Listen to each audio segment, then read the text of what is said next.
This is the first screencast in the series of screencasts related to the reactions of alkenes. So up to now you should have read a little bit around the learning outcomes, so by the end of this you'll be able to understand and explain a lot of the reaction mechanisms that alkenes undergo. And you should also recap how the molecular structure, so the electronic configuration of an alkene. So the idea that we're sp2 hybridized and we've got electrons in the pi orbitals.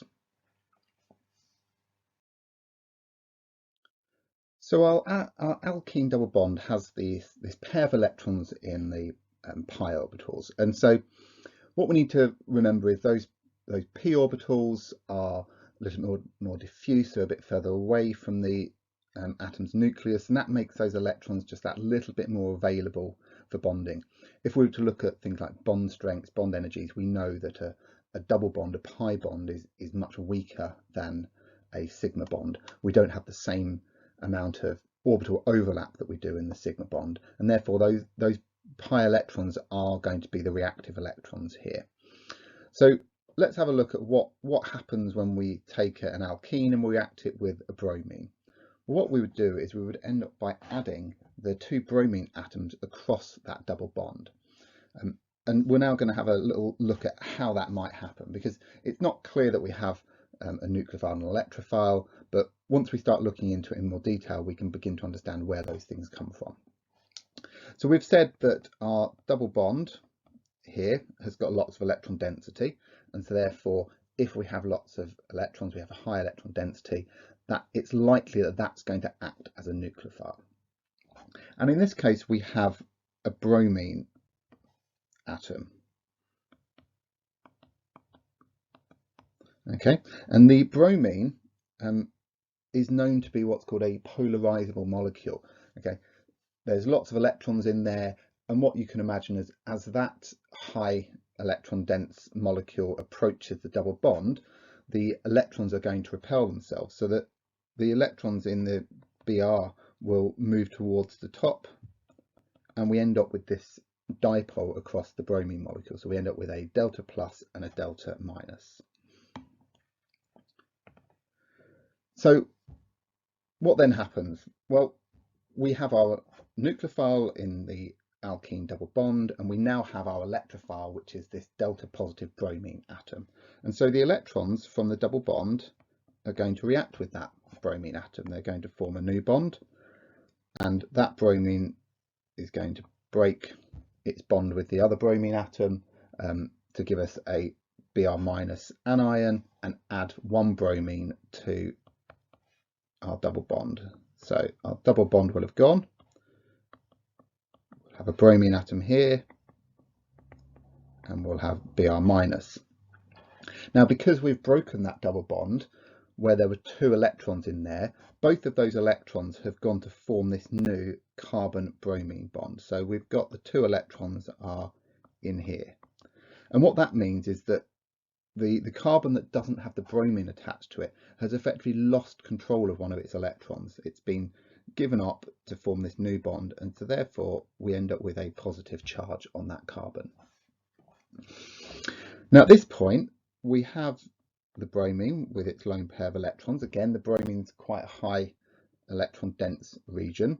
It's not as electronegative as some of the other halogens. It's only a little bit more electronegative than the carbon. And what happens is we want to try and neutralize that charge. So we can form a new bond in which we end up with the bromine in this three-membered ring, and because the bromine has used its lone pair of electrons to form that new bond, it has a positive charge. So this is the kind of reactive species that we then form.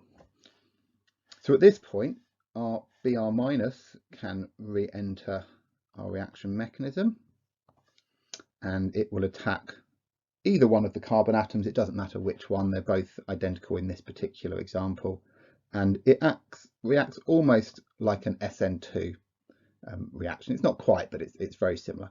So we attack the carbon, the carbon-bromine bond then breaks to return those electrons back to the bromine, and ultimately we end up with bromine on both of our carbons. So we have added the bromine across the double bond. So therefore we can think of these simple unconjugated alkenes as just an alkene on its own as being a nucleophile, and it will be able to react with a range of electrophiles. Now, if we think about how that reaction occurred, we ended up with a species in which we had added the bromine to the molecule, and so we ended up with this reactive species here. Now, in the example that we've just looked through, we've added another bromine to that molecule. Okay, so we added another bromine that attacked, and the bromine there was acting as a nucleophile.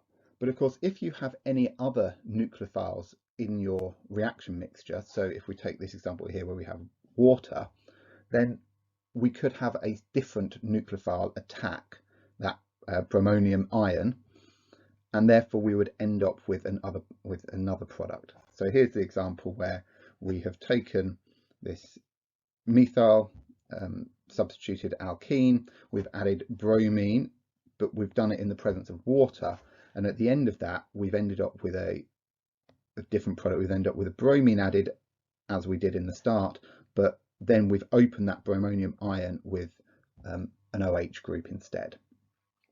So it's just to be aware that, you know, if we have other nucleophiles in our reaction mixture, we could end up forming other molecules or other products.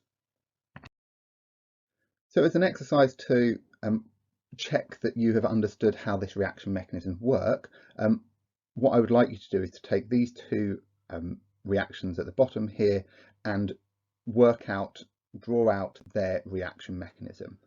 So the first step is going to be the same in both of them. It's going to be forming that bromonium ion, so adding the bromine to the double bond, and then after that you need to think about what nucleophile will open up that bromonium ion. So have a go at doing that, and then what we will do is we will use this as one example that we will discuss later on in some of the support workshops that we will do in later weeks.